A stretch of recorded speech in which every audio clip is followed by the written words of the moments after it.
All right, everybody, welcome. It's your girl, Lisa, Modern Victress. Welcome to today. We're going over scalping.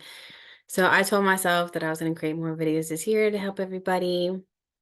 And even if it's little by little, we're going to go over things that people have actually been asking me for. And since people know that I do a lot of scalping, majority of my trading is scalping, although I do have some intraday and swing plays, majority of my trading is done with scalping. So my previous video, I went over some things that I do in my strategy, how I consider like a trading range, how I try to narrow down my entries and everything to a specific price and kind of enter from there. And then whenever a few other points, you can reference that video if you'd like. But today we're looking over scalping specifically. So don't want this video to be extremely long. Mainly what I'm doing is going over some pointers, how you can kind of identify when to trade, and then just kind of look at a few additional things that I may do differently in my scalping strategy. So first, I'm going to go over these points just like we did in the last video. I don't want to reiterate the same points. These will be specific to scalping. First point, quick profits do not mean sloppy entries. Precision is still important. I had to put that before anything else because I feel like there is a false assumption that scalpers have no idea what they're doing and they just buy and sell. And it's like, it doesn't matter. The market just fluctuates, whatever. I'll get some points and run out. That is not, that's not what we're looking to do here because you still want to be intentional with what you're doing. And contrary to popular belief, we still have to be patient in our entries because it matters. If anything, if you're trading higher liquidity times when there's more volume and more movement in the market, when you're wrong and you're trading with size and it goes in the wrong direction, sloppy entries can be detrimental to your trading. So I do want to emphasize timing and precision is still important. So still be particular on your entries and scalping, just like you would with any other style of trading. Number two, you will not catch every pip. Furthermore, you aren't trying to. Okay, so, ooh, my light, my light almost fell. Okay.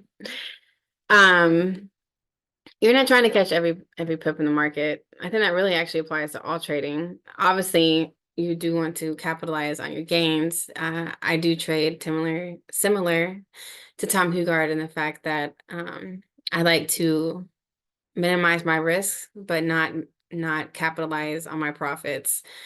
With that said, I have no issue taking profits along the way and letting some run and whatnot. But my point is that when you are scalping, you are capitalizing on those little movements in the market. So that's the goal here. We're not trying to catch 8,000 pips as much as we're trying to capitalize on volatility. Number three, flexibility is the edge here. You can change bias when new information presents itself. So I'm going to go over specifically what I mean in my scalping when I reference this. And I have ways to determine when a trend is stronger versus weaker, and when I know like I can hold the trade or add entries and whatnot. So I'm going to be more specific in that when we go look at the charts in a minute. All right. In line with the last rule, you can have multiple entries at the same price or zone if price returns multiple times and still gives valid confirmation. So because we are entering on a small time frame, there may be times where there's reactions around the same price. And so when you're intraday trading and you see fluctuations in price and you see in drawdown and profit, it's the same thing. But with scalping, we may actually be taking those moves individually. That's the only difference here. So as with intraday, where you may just be holding it in that original stop loss while it ranges in that zone, throughout maybe a whole entire session, maybe a New York session and a day where it's ranging more. When it comes to scalping, you may actually take those as individual trades versus as one trade that you're holding. Okay. Number five, have an idea of your position size before you start. So you don't have as much time in scalping necessarily to calculate your risk. So for me, what I tend to do is I understand kind of what a range of what the average pips will be that I'm going to be having like in my stop loss area or my stop loss range. and I already know like the exact amount of what that looks like, right? I'm not saying you have to have a set stop loss. I do not trade with the set stop loss, meaning like it's always this amount of pips. I don't do that. I trade zone to zone, I trade areas. And so sometimes I may be a tighter or a larger stop loss. But I do have an idea of what size my lot size needs to be and account to the risk of my account, meaning like I'm risking 1% per position, 0.25% per position, whichever you're doing. I also tend to size in line with the probability of the trade. So if I have a trade that looks to me like a riskier trade, I may do a lot smaller size and maybe add better size once the position plays out. Or if it's a higher probability trade at that price and giving me a really good reaction, I know, that average lot size that I'm looking for. So you want to have an idea of that so you're not guessing and just throwing out whatever and then you have no idea what you're doing once it's either too high and you've positioned yourself too big or too small and you've made little to nothing. All right, next. Overtrading doesn't mean more money. Even as a scalper, you can overtrade. I had to hit this because obviously with scalping, we tend to trade more than other people. That's a given. But I want to go back. This kind of emphasizes point one again. Precision is still important. So even as a scalper, just because we can trade a range more so than an expansion that's needed for other styles of trading, that doesn't mean that you're trying to get every single buy, every single candle.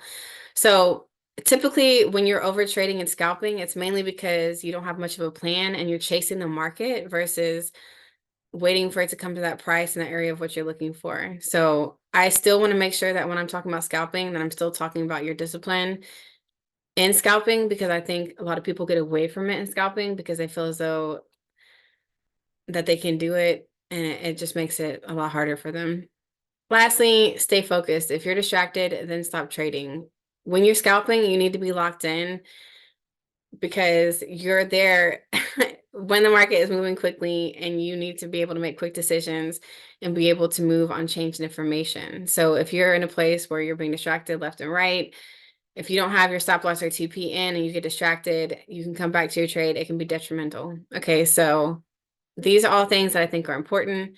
And now we're going to go over kind of that point I was making about this area, kind of things that I look for. So I already went over my strategy a little bit in the last lesson. So I think the best thing to do first is kind of look of how you can identify what times to trade and then what I look for in a potential trade setup in terms of like holding it and adding positions and whatnot.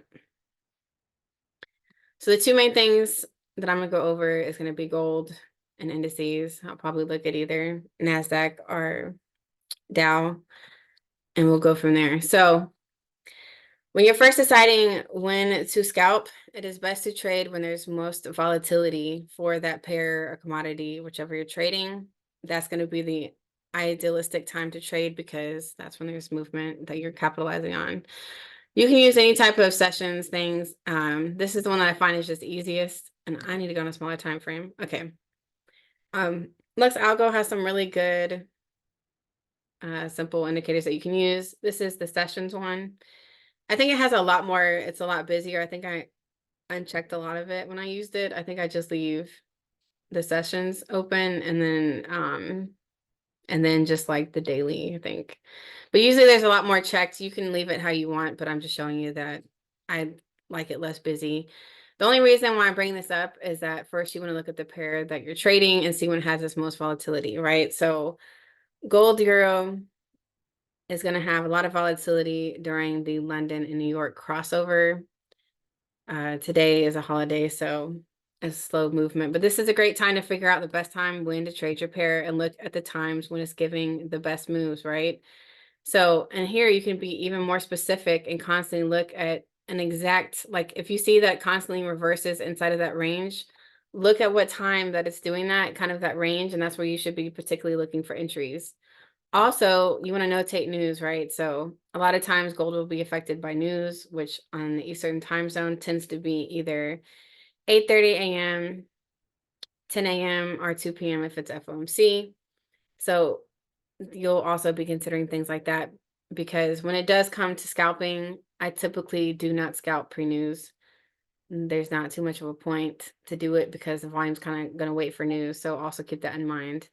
So this is how you want to study when to trade and what times to trade. Okay, so you would want to start with this. And this also applies for indices. So like I said, for gold, I typically trade it from 8 a.m. till 9:30. So I'm trading it the time before I'm getting to indices when they open, which is going to be at 9:30. But this just kind of reinforces what I state. And then also, again, this gives you good time to find entries. What I will say in my own observations is that there tends to be a lot of volume put in around the full hours and the half hours throughout the day. Take with that what you want.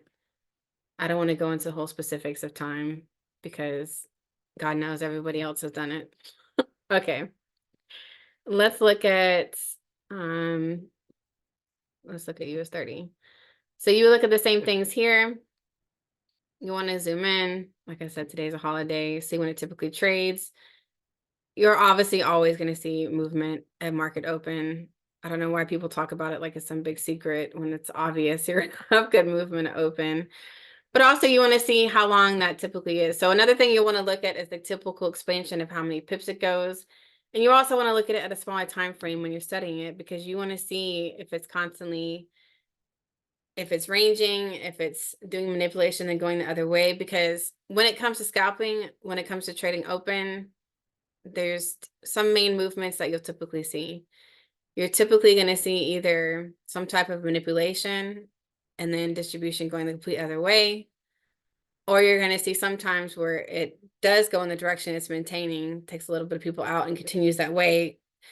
And those two are both still doing like an initial distribution manipulation of some sort and they continue that move, but it's either going to continue in the same direction or continue in the opposite. So a little bit of manipulation is that time where most people get caught up either in the wrong side of the position or like, so basically either changing their bias to the wrong side or they were on the right side and then switching it up and whatnot. So you just got to make sure to pay attention during those times. So that's all I'll say in regards to studying when to trade is that you want to go in and look at when your pair is having the most movement. Like I said, some days will be beautiful, but it just kind of goes away and continues to move. And some days it won't be like that. Some days it'll be a lot of ranging and other things. So let's see. Oh my God. I don't want to restart this. So I'm just gonna, you know what I need to do? You know, the stand seems really sturdy until I started recording this. And I really don't want to redo this. So y'all are just gonna have to deal with this on my video. Okay, thank you. All right. Where was I? I was looking at, right. So some days, here we go. Some days you'll have that initial move, take a lot of people out, basically just coming back to the supply and continuing down. This actually has help here because this was likely news that happened before, which has liquidity on both sides. And so kind of revisited this supply area and continued down. But I want you to study the movement each day at the time when you'll be trading and basically identify the different setups that you can trade and how you can enter. That's what we're going over right now. All right, so now that we've done that, I'm going to show you how I look at like the weakness or the strength of a move. Okay, so I'm going to say it first and then we're going to go in and look for it. So the main thing that I'm looking for to determine if a trade is trading with like a strong move versus a weak move is you're basically looking at the previous high or previous low and then the new highs and lows that are established with that move. So when it comes to a buy, you're looking at those previous highs. And when it comes to a sell, you're looking at those previous lows. All right, so let's make it make sense. I think what I'm gonna do to make this a little bit quicker, not as busy, is I'm gonna box in. We're not gonna do that day. Hold on. I'm not gonna do that day. Like I said, it's really yuck because of a holiday. So I'm gonna box in. I typically don't trade this until open, but I'm just gonna box overlap. Let's just do that. We're just gonna do that for a few days. And we're gonna look at trading that time. So let me just do it really quick. And we're gonna look at what I'm trying to show you.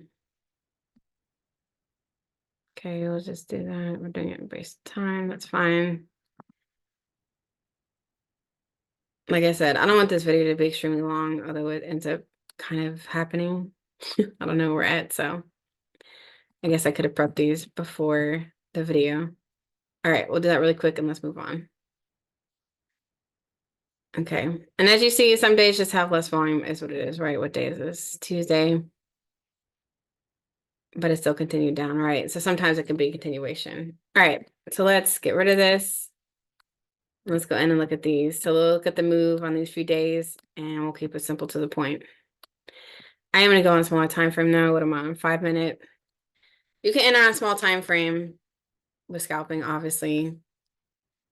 So we're going to do that. Okay. 9:30. So see how this actually ranged before it distributed any type of way. So any day where the market starts like this and it's not picking a direction, because I already mentioned this in the last video, right? The market is buying or selling. Whatever zone you're in, you're looking for that reaction. Obviously, I can look at previous stuff to determine. For me, there's obviously going to be a lot of liquidity around these equal highs, around this resistance, whatever you want to call it. I don't care what you call it.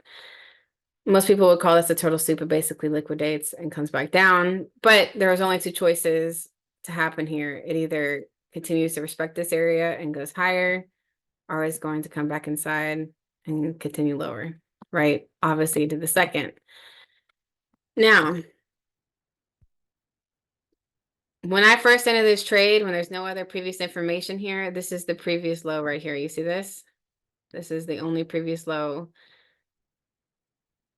Even if you start with 9:30, then you would go with this as the last, this is the last previous low. You can mark this too if you want. You know what? Let's make these prettier. Let's use these. All right. We'll look at these. All right, I'm not going for perfection here. I just want you to get the point. But I know the OCD is going to kill some of y'all. Okay, there we go. So once this finally reacts in this area, so this had some potential on the rejection here, but you see, okay, so let me get the point that I'm getting at. If this wanted to be a buy model, I need it to reject here, and it would need to clear this previous high and respect it to continue. And the sell side, it would need to clear these and respect it and continue.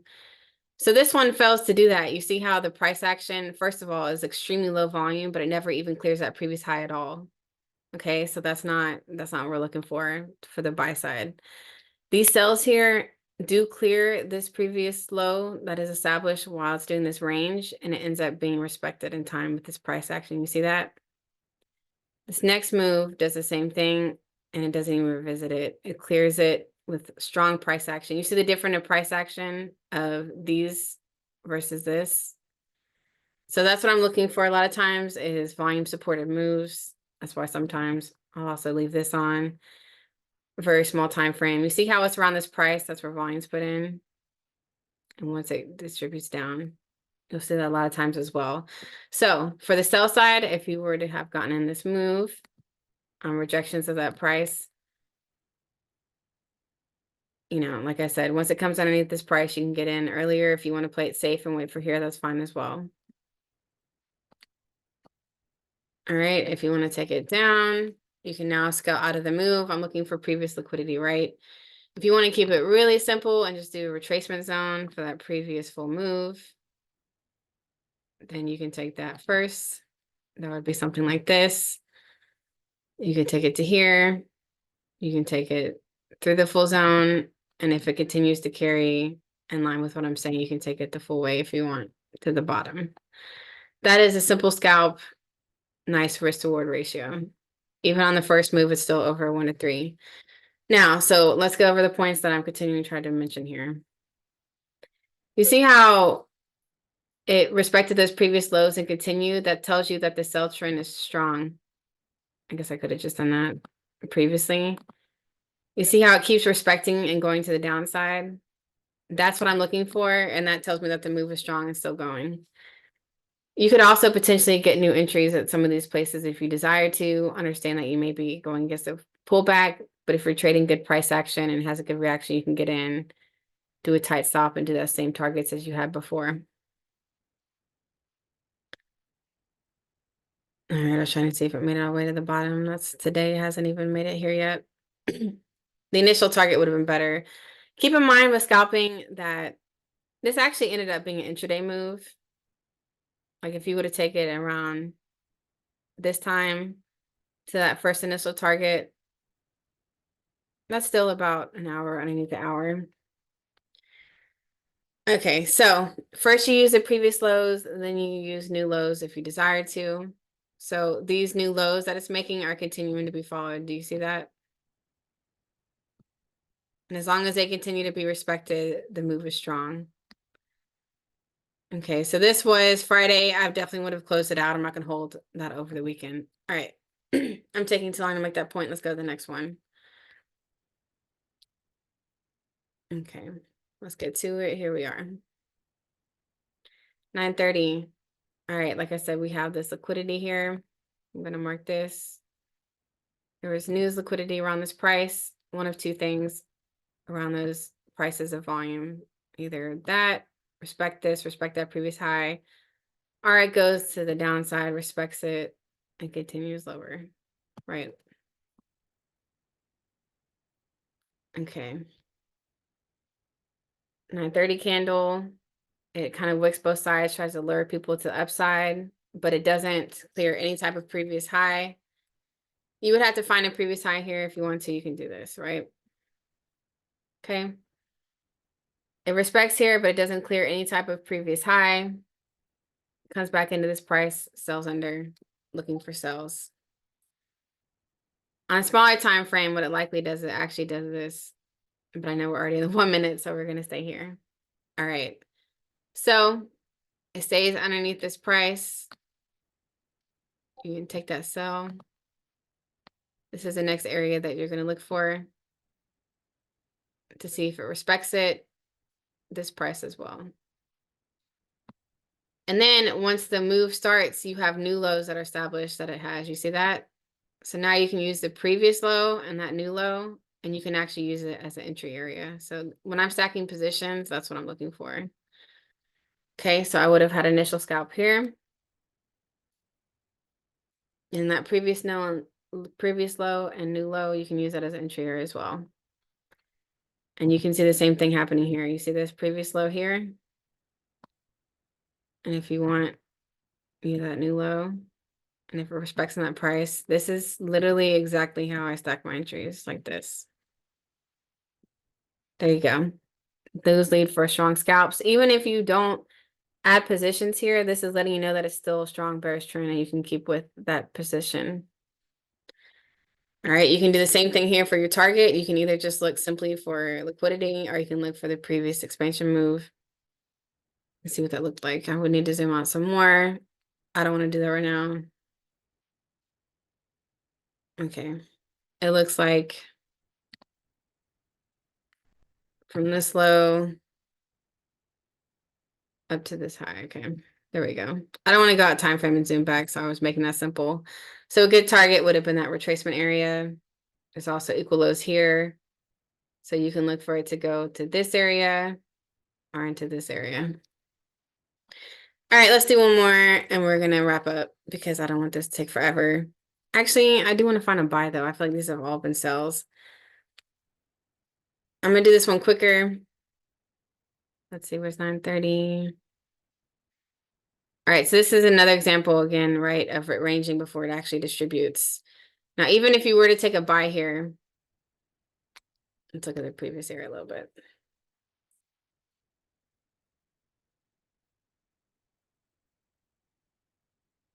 I'm kind of trying to do this quickly, so I'm not showing you the higher time frame zones. You always want to have high time frame marked before you go in a small time frame because I want to be cognizant of those areas.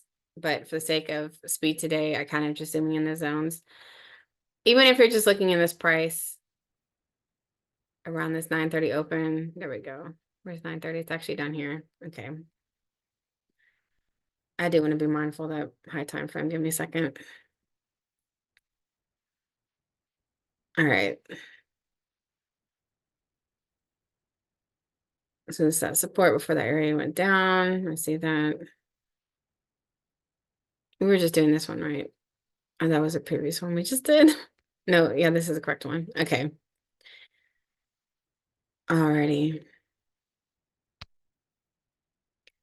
So 9:30, the initial push. Okay, that's fine because I want to show you, this actually gives you by scenario and it shows you when it weakens the trend. So this is actually a good example anyways. Let's hit that initial trend, buys up from this price, and it continues with strong price action, and you end up getting in a buy. All right, if you're getting in a buy, you want to look at those previous highs to determine the strength of the trade, which initially is going to be, I don't know if this one's too low, but I'll mark it. You have this previous high. We're just going to freehand it.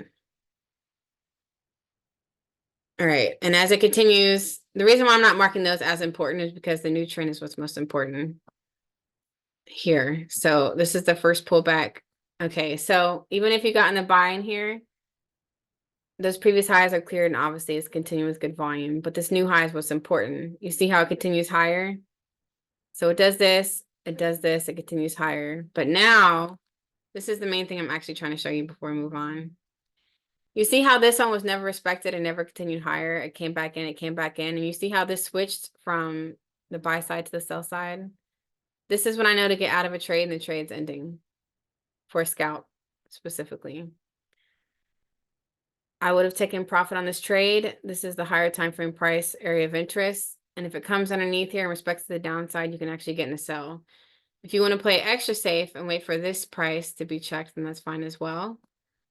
But as you can see, this one also is sold against and invalidated to the buy side, and you can actually take a sell scalp here if you want to, which obviously is just a quick scalp. But that was what I was wanting to show you when to know when to get out of a trade. I was only showing you like to get in a trade and keep adding, but this would tell me, this specific line right here would tell me to get out of the trade. All right, let's do, I want to show you some of the buy side. I'm just going to do random price because I just want to show you that validation rule. That's the main thing I'm going over today. If you were to get in a buy here at this price, you're originally going to see how it's respecting the previous highs. Valid, valid. You see that? And these are new highs. Still going up, still valid. This is the previous high. This one is no longer being validated. You see how it switched from buy side to sell side? Do you see it? Switches to sell side. Then none of these are validated after that. These are obviously a little trickier in live trading and it happens quickly, but that's why I'm trying to show it to you established and you can see the difference. This is how I know when to get out of a trade when I'm scalping. This move was only a few minutes. Simple amount of pips, but you know, indices pays well. So that is when I hold a trade and add positions, when it continues to validate those zones and I get out when those areas, those highs or lows are no longer validated and switching. I want to show you sell one switching to buy side since I did buy side to sell side, and then I'm for real gonna be done. Let me just find just any area. All right, so we just did buy side to sell side. Let's do sell side to buy side.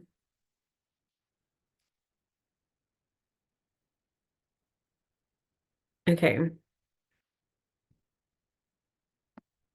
Let's say that you wanted to see this come underneath and take this sell. Okay.